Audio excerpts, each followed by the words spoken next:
တူပြောစကားလေးတွေပြကြမိလေတာတတိရှိစွာရင်ဆိုင်ကြဖို့တို့ဆုံးဖြတ်ချင်တာ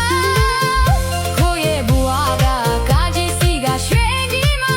မချနိုင်ပေမဲ့ချစ်ရဲ့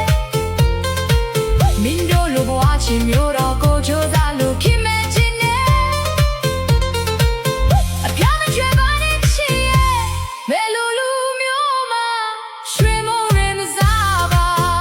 မင်းနဲ့တို့ဘဝကဒီလောက်တော့မကွာကြပဲဘာကြောင့်ရဲ့ညာကဒင်္ဂါပါတယ်စိန်